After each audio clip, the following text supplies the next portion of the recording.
Pride and Prejudice, by Jane Austen. Chapters 4 and 5. Chapter 4.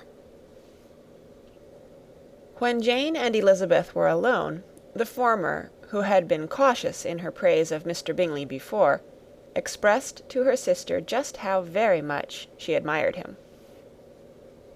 "He is just what a young man ought to be," said she. "Sensible, good-humoured, lively, and I never saw such happy manners, so much ease, with such perfect good breeding." "He is also handsome," replied Elizabeth, "which a young man ought likewise to be, if he possibly can. His character is thereby complete." "I was very much flattered by his asking me to dance a second time. I did not expect such a compliment." "Did not you? I did for you. But that is one great difference between us. Compliments always take you by surprise, and me never." "What could be more natural than his asking you again? He could not help seeing that you were about 5 times as pretty as every other woman in the room. No thanks to his gallantry for that. Well, he certainly is very agreeable, and I give you leave to like him. You have liked many a stupider person." "Dear Lizzy!" "Oh, you are a good deal too apt, you know, to like people in general. You never see a fault in anybody. All the world are good and agreeable in your eyes. I never heard you speak ill of a human being in your life." "I would not wish to be hasty in censuring anyone, but I always speak what I think." "I know you do, and it is that which makes the wonder. With your good sense, to be so honestly blind to the follies and nonsense of others. Affectation of candour is common enough. One meets with it everywhere. But to be candid without ostentation or design, to take the good of everybody's character and make it still better, and say nothing of the bad, belongs to you alone. And so you like this man's sisters too, do you? Their manners are not equal to his." "Certainly not, at first, but they are very pleasing women when you converse with them. Miss Bingley is to live with her brother and keep his house, and I am much mistaken if we shall not find a very charming neighbour in her." Elizabeth listened in silence, but was not convinced. Their behaviour at the assembly had not been calculated to please in general, and with more quickness of observation and less pliancy of temper than her sister, and with a judgment too unassailed by any attention to herself, she was very little disposed to approve them. They were in fact very fine ladies, not deficient in good humour when they were pleased, nor in the power of making themselves agreeable when they chose it, but proud and conceited. They were rather handsome, had been educated in one of the first private seminaries in town, had a fortune of 20,000 pounds, were in the habit of spending more than they ought, and of associating with people of rank, and were therefore in every respect entitled to think well of themselves and meanly of others. They were of a respectable family in the north of England, a circumstance more deeply impressed on their memories than that their brother's fortune and their own had been acquired by trade. Mr. Bingley inherited property to the amount of nearly 100,000 pounds from his father, who had intended to purchase an estate, but did not live to do it.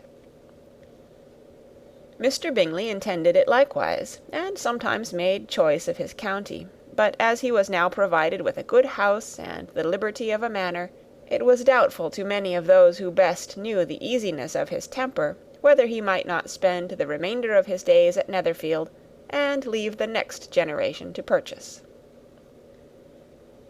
His sisters were anxious for his having an estate of his own, but though he was now only established as a tenant, Miss Bingley was by no means unwilling to preside at his table, nor was Mrs. Hurst, who had married a man of more fashion than fortune, less disposed to consider his house as her home when it suited her.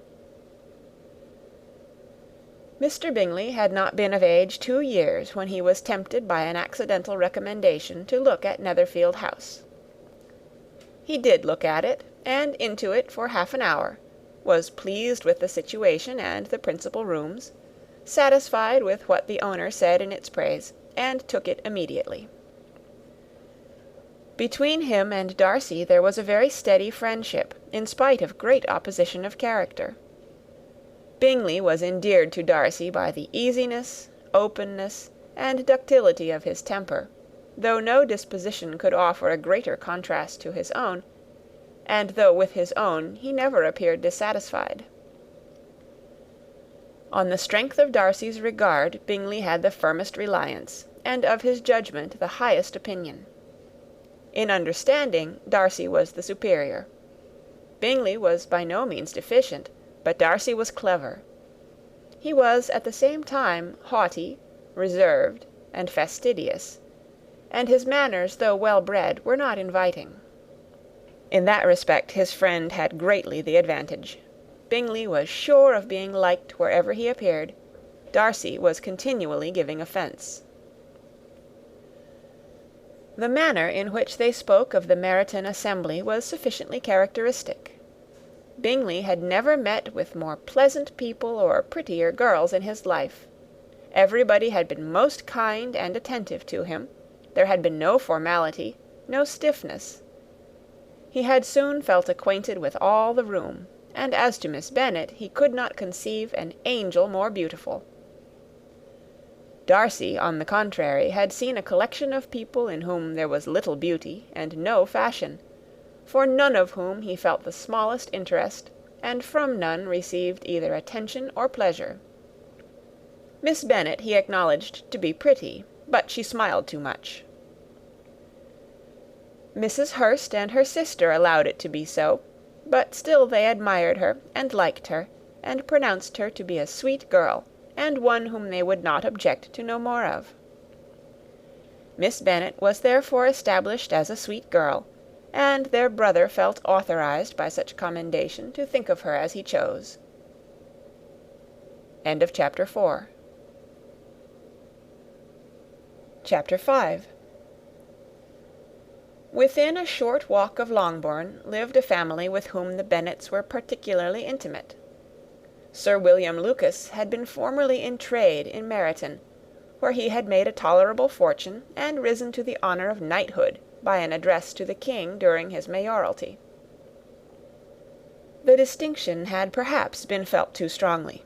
It had given him a disgust to his business, and to his residence in a small market town, and, in quitting them both, he had removed with his family to a house about a mile from Meryton, denominated from that period Lucas Lodge, where he could think with pleasure of his own importance, and, unshackled by business, occupy himself solely in being civil to all the world. For, though elated by his rank, it did not render him supercilious. On the contrary, he was all attention to everybody. By nature inoffensive, friendly, and obliging, his presentation at St. James's had made him courteous. Lady Lucas was a very good kind of woman, not too clever to be a valuable neighbour to Mrs. Bennet. They had several children. The eldest of them, a sensible, intelligent young woman, about 27, was Elizabeth's intimate friend. That the Miss Lucases and the Miss Bennets should meet to talk over a ball was absolutely necessary, and the morning after the assembly brought the former to Longbourn to hear and to communicate. "You began the evening well, Charlotte," said Mrs. Bennet with civil self-command to Miss Lucas. "You were Mr. Bingley's first choice." "Yes, but he seemed to like his second better." "Oh, you mean Jane, I suppose, because he danced with her twice. To be sure, that did seem as if he admired her. Indeed, I rather believe he did. I heard something about it, but I hardly know what. Something about Mr. Robinson." "Perhaps you mean what I overheard between him and Mr. Robinson. Did not I mention it to you? Mr. Robinson's asking him how he liked our Meryton assemblies, and whether he did not think there were a great many pretty women in the room, and which he thought the prettiest, and his answering immediately to the last question, 'Oh, the eldest Miss Bennet, beyond a doubt. There cannot be two opinions on that point." "Upon my word! Well, that is very decided indeed. That does seem as if... But, however, it may all come to nothing, you know." "My overhearings were more to the purpose than yours, Eliza," said Charlotte. "Mr. Darcy is not so well worth listening to as his friend, is he? Poor Eliza! To be only just tolerable. I beg you would not put it into Lizzie's head to be vexed by his ill treatment, for he is such a disagreeable man that it would be quite a misfortune to be liked by him. Mrs. Long told me last night that he sat close to her for half an hour, without once opening his lips." "Are you quite sure, ma'am? Is not there a little mistake?" said Jane. "I certainly saw Mr. Darcy speaking to her." "Aye, because she asked him at last how he liked Netherfield, and he could not help answering her, but she said he seemed quite angry at being spoke to." "Miss Bingley told me," said Jane, "that he never speaks much, unless among his intimate acquaintances. With them he is remarkably agreeable." "I do not believe a word of it, my dear. If he had been so very agreeable, he would have talked to Mrs. Long. But I can guess how it was. Everybody says that he is eat up with pride, and I dare say he had heard somehow that Mrs. Long does not keep a carriage, and had come to the ball in a hack chaise." "I do not mind his not talking to Mrs. Long," said Miss Lucas, "but I wish he had danced with Eliza." "Another time, Lizzy," said her mother, "I would not dance with him, if I were you." "I believe, ma'am, I may safely promise you never to dance with him." "His pride," said Miss Lucas, "does not offend me so much as pride often does, because there is an excuse for it. One cannot wonder that so very fine a young man, with family, fortune, everything in his favour, should think highly of himself. If I may so express it, he has a right to be proud." "That is very true," replied Elizabeth, "and I could easily forgive his pride, if he had not mortified mine." "Pride," observed Mary, who piqued herself upon the solidity of her reflections, "is a very common failing, I believe. By all that I have ever read, I am convinced that it is very common indeed, that human nature is particularly prone to it, and that there are very few of us who do not cherish a feeling of self-complacency on the score of some quality or other, real or imaginary. Vanity and pride are different things, though the words are often used synonymously. A person may be proud without being vain. Pride relates more to our opinion of ourselves, vanity to what we would have others think of us." "If I were as rich as Mr. Darcy," cried a young Lucas, who came with his sisters, "I should not care how proud I was. I would keep a pack of foxhounds, and drink a bottle of wine a day." "Then you would drink a great deal more than you ought," said Mrs. Bennet; "and if I were to see you at it, I should take away your bottle directly." The boy protested that she should not. She continued to declare that she would, and the argument ended only with the visit.